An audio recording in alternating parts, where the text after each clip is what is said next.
411 Mania, the Infomania. If you want to be manic about your knowledge, you go to 411 Mania. Let's be the one that call Tech 9. And you're watching 411mania.com. Yeah, what's the word, y'all? This Vinnie Paz, Big Louie Dogs, Vinnie Pazienza, Jedi Montrix, Philadelphia's in the building. You're in tune with 411mania.com all day, every day. Yeah. So first we'll just start out talking about your newest album here, Violence Begets Violence. So it comes out this Tuesday, October 25th. Can you tell us a little bit about the album? Yes, sir. Yeah, I mean, in terms of, I don't know, it's kind of a simple answer, you know. It's more of what we've been doing for 15 plus years. You know what I mean? We don't really tamper or fuck with our formula really much, though. It's like we know what we do best and we know what the kids want. So, you know, it's just a continuation of what we've been doing through our career. Working with a lot of younger, hungrier producers sort of put a battery back in our back. I can tell you that. It's a really aggressive record, and that's saying a lot to us, you know, because our shit's always aggressive. It was definitely intense. Okay, so besides that, how does this album differ from your previous releases, besides the obvious kind of thing that we'll touch on later? I mean, yeah, like I said, I just feel like we were re-energized, man. It's like, you know, it's easy to get complacent and sort of just, you know, stuck in a rut when you're just dealing with the same process, like, you know, tour, write, record, tour, write, record. You know what I mean? It's become some Groundhog Day shit. You know what I mean? So it's like you have to throw a monkey wrench in your own game, in your own life, in order to prevent that from happening. You know what I mean? So, like I said, it's just we felt rejuvenated. This is the most fun we've had making a record in 10 plus years. You know what I mean? It's like we were kids again. So, I mean, that was a huge factor for us. Thanks. The obvious question that everyone's probably been asking you is the absence of Stoupe on the production. Yeah. A lot of fans were kind of upset about that. How did that make you feel with them hearing that reaction without even hearing the record yet? It made me feel like they're fucking stupid morons.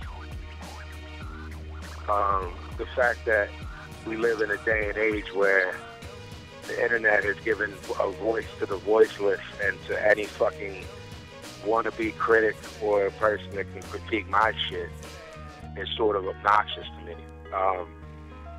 I would never critique someone's music without hearing it. That's pretty much how I live. I would never critique anything. What am I going to write a movie review and I only saw the trailer? It's like, yo, give me some credit here. I made a solo album, 3 Army of the Pharaohs records, Heavy Metal Kings, all without a drop of Stoupe's creative input. People don't think I know how to pick beats. Like, that's an insult, really.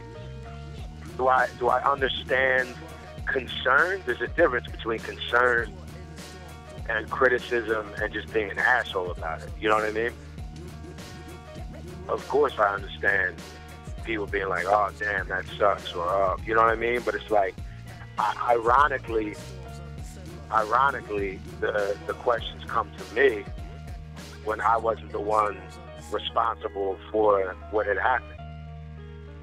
That's another thing. So when you ask me how it affected me personally, I was just aggravated because I wasn't the one that led to the, my actions didn't lead to it happening. His did. His lack of productivity, his lack of passion, waiting months and years for beats at a time. When I did get beats, it was 1 or 2 at a time. It's like, that shit gets old after 20 years, brother. Trust me. So kind of on that same point, if Stoupe came back to you like in a couple months and say, I'd be down to do the next album, would you take him back? And absolutely. I'm down tomorrow to start working again. I mean, this record started with me, Justin Stoupe. He gave us beats. He gave us like 9 beats, 10 beats, 11 beats. I don't remember what it was. I didn't like most of them. The ones that I did like, they were like real somber, real like emotional style beats.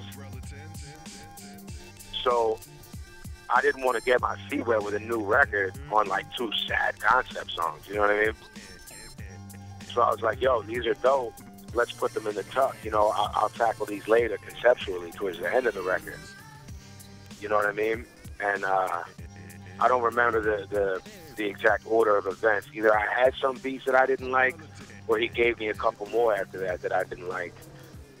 And I told Jan, my business partner and manager / co-owner of Enemy Soil with me, you know, who's been helping me run this show for 20 years with Stoupe. Like, yo, I don't like these. Tell them to give me more.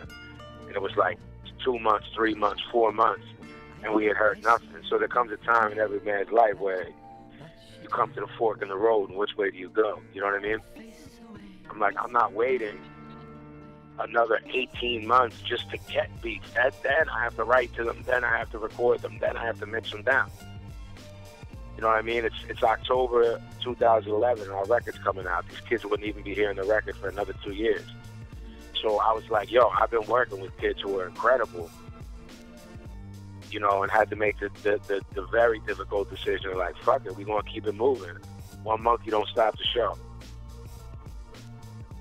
So does that kind of explain the delay between Jedi Mind Trick albums? I think your last one was in 2008. Is it just because... Yeah, I mean, it's typically around 2 or 3 years. I mean, I wouldn't call it a crazy delay. Yeah, I mean, it definitely delayed it by probably like a year. You know what I mean? Because it took a while to make that decision and really say, yo, how are we going to deal with this? How are the fans going to react? And, you know, some of the fans, you know, showed me that some of the fans showed me that they're as smart as I thought they were, and some of them disappointed me in their reaction. You know what I mean? And again, it's not because I'm mad that they're upset about the Stoupe situation. It's that I'm mad about how they approached it and crying like bitches without hearing anything. You know what I mean? Listen to the entire album 5 to 10 times, then complain if you don't like it. You know what I mean?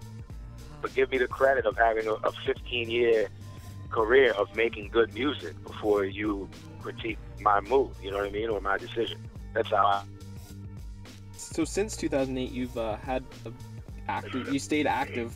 You've released a solo album, Army of the Pharaohs album, and then just this last year, the Heavy Metal Kings album. So why have you seen this kind of increase in your productivity as of late?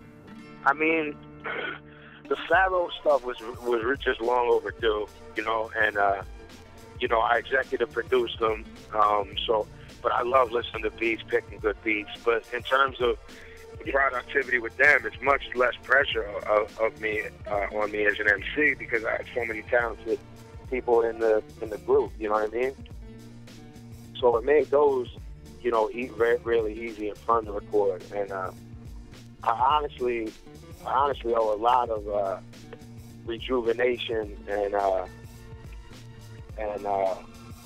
you know, putting a battery pack back in my back to Ill Bill and DJ Eclipse, working with them on Heavy Metal Kings. They just, you know, they brought something out of me and of my creativity that you know, I haven't felt since I was a teenager.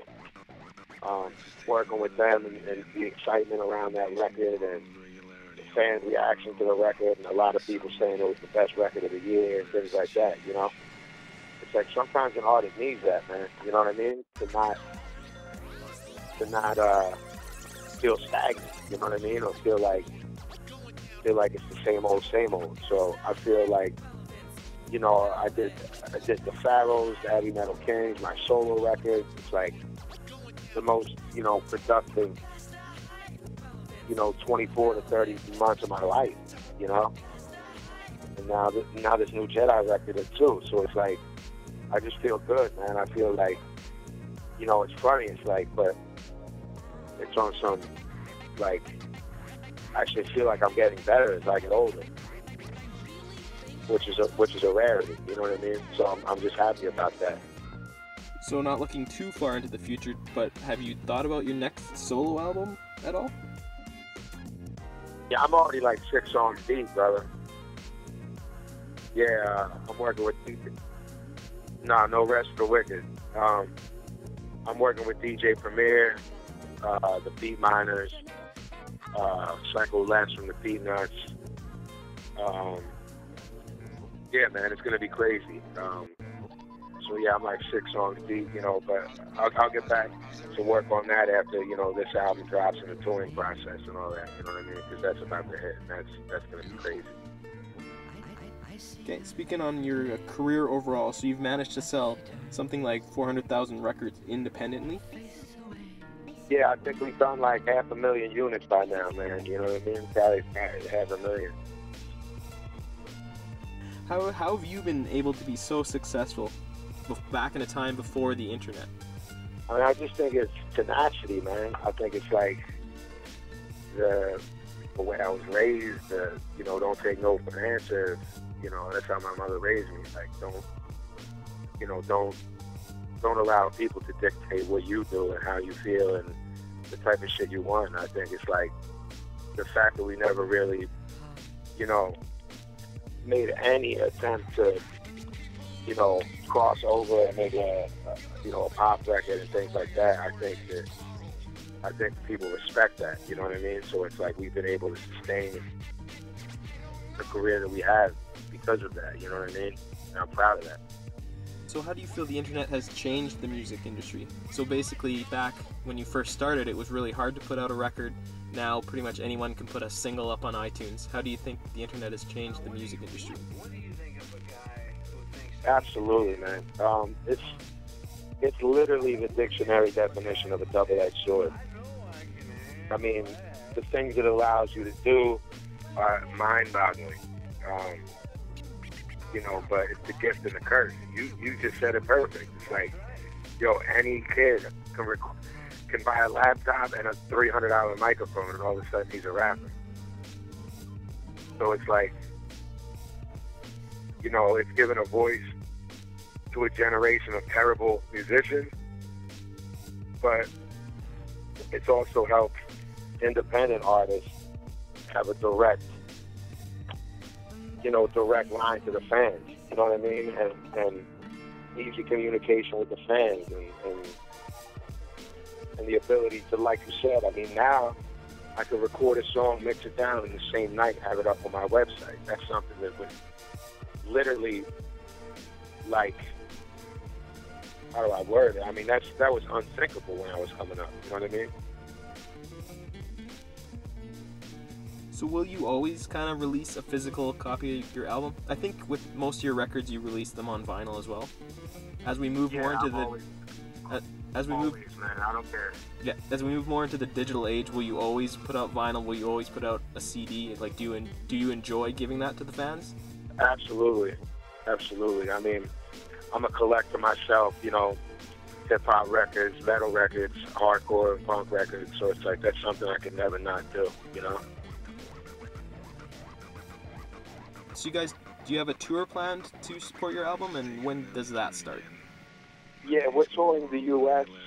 We're touring the U.S. through all of November. You can check the dates out. You can check the dates out on jmchiphop.com. Then we're going to Australia in December, then home for the holidays, and then back on the road. I guess January we're going to hit all the cities we didn't hit in the U.S. in November. We're going to hit them in January, and then over Europe in February. So it's already a busy year, you know.